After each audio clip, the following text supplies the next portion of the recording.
सृष्टिकर्ता ईश्वर ने इस संसार की रचना की है। हम जिस सुंदर दुनिया में रहते हैं उसकी रचना भी उन्होंने ही की है। हमारे लिए क्या सही है क्या गलत है यह सब कुछ उन्हें अच्छी तरह पता है। मधुपुर गांव में भोला नाम का एक मोची रहता था। नए जूते सिलाई करने और पुराने जूतों की मरम्मत करने में पूरा दिन गुजरता था। इसी काम से जितने पैसे कमाता उससे अपना और अपने परिवार का पालन पोषण कर लेता था। एक दिन मधुपुर और उसके आसपास के गांव के जमींदार राम सिंह भोला की छोटी सी कुटिया के पास से गुजर रहे थे। तब जमींदार की शान और शौकत देखकर भोला के मन में लालच जागृत हो जाता है। उन्हें देखकर भोला मन ही मन बोलने लगा, ये देखो हमारे जमींदार जा रहे हैं। ये आसपास के 25 गांवों के जमींदार हैं। इतने धनी हैं कि सोने की खदान भी खरीद सकते हैं। और एक हम हैं कि दिन भर चमड़ा काट कर जूते सिलाई करते हैं, लोगों के जूते चमकाते हैं, तब जाकर एक मुट्ठी खाना नसीब हो पाता है। पता नहीं ईश्वर मेरे प्रति इतना निष्ठुर क्यों है। भोला इस तरह अपने मन ही मन सोच रहा था।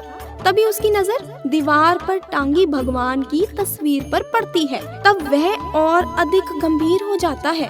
वह भगवान से प्रार्थना करता है, प्रभु जब मैं सुबह से रात तक कड़ी मेहनत करता हूँ आपकी नजर मेरी तरफ रहती है। आप मेरे दुख कष्ट को देखते हो तो क्या आपके मन में मेरे लिए थोड़ी भी दया नहीं आती? आपके मन में थोड़ी सी भी करुणा नहीं जागती? काश आप मेरे रहने के लिए बड़ा सा घर, खेती के लिए जमीन और मेरी पसंद की चीजें खरीदने के लिए ढेर सारे पैसे देते तो बहुत अच्छा होता। यह बात कहते ही भोला अनुभव करता है कि भगवान उसकी ये बातें सुनकर हंस रहे हैं। तभी अपने चेहरे पर बड़े ही अलग भाव लेते हुए अपने आप से कहता है, जरूर भगवान मेरी प्रार्थना सुन रहे हैं, पर मेरी तरफ देखकर भगवान हंस क्यों रहे हैं? लगता है मैंने कुछ ज्यादा ही सामान मांग लिया। उसी दिन रात को जमींदार राम सिंह जब सो रहे थे, भगवान उसके सपने में आते हैं और उसे कहते हैं कि मधुपुर गांव में एक मोची है।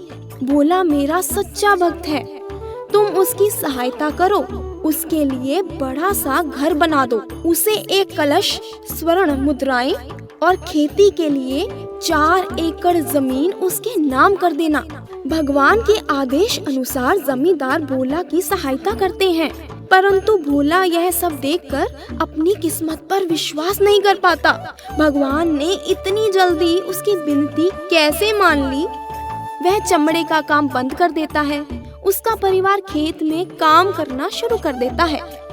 देखते ही देखते कुछ ही दिनों में भोला की शांति भरी जिंदगी अशांति में परिवर्तित हो जाती है। दूर दूर से उसके बंधु रिश्तेदार आकर उसके नए घर में रहने लगते हैं। रिश्तेदारों की संख्या इतनी बढ़ जाती है कि रोज किसी न किसी विषय पर तर्क होता और वे लोग आपस में ही लड़ने लग जाते। इसी कारण घर की शांति भंग हो रही थी। घर में लोगों की भीड़ इतनी बढ़ गई कि उसे अपने सोने से भरे कलश को छुपाने के लिए सुरक्षित जगह तक नहीं मिली। वह उसे लेकर अपनी जमीन के एक कोने में गाड़ देता है, परंतु वहाँ भी चोरी ना हो जाए यह डर उसे मन ही मन सता रहा था। रात को उसे नींद भी नहीं आ रही थी। दूसरी तरफ इस साल उसके खेत में उपज भी अच्छी नहीं हो पाई थी। उनकी फसल बर्बाद हो गई। इस कारण भी वह बहुत दुखी था। इसी तरह भोला के जीवन से सुख शांति गायब होती चली गई, परंतु उसे अपनी गलती का एहसास भी हो रहा था।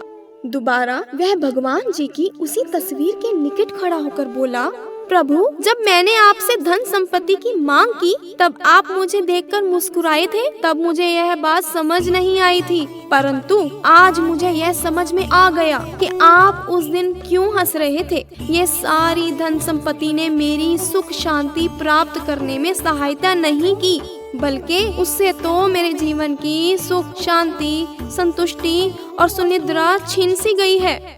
मेरे इस लालची और मतलबी गुण के लिए मुझे क्षमा कर दीजिए। प्रभु अब आप मुझे सच्चा और मेहनती बनने का आशीर्वाद दीजिए, ताकि मैं जूते बनाकर और उसकी मरम्मत करके इस गांव के लोगों की सेवा कर सकूं। मेरे हृदय में प्रेम और भक्ति भर दीजिए। अंत में भोला की प्रार्थना स्वीकृत होती है और वह दोबारा मोची का काम शुरू कर देता है और उसका जीवन सुख शांति से आगे बढ़ने लगता है।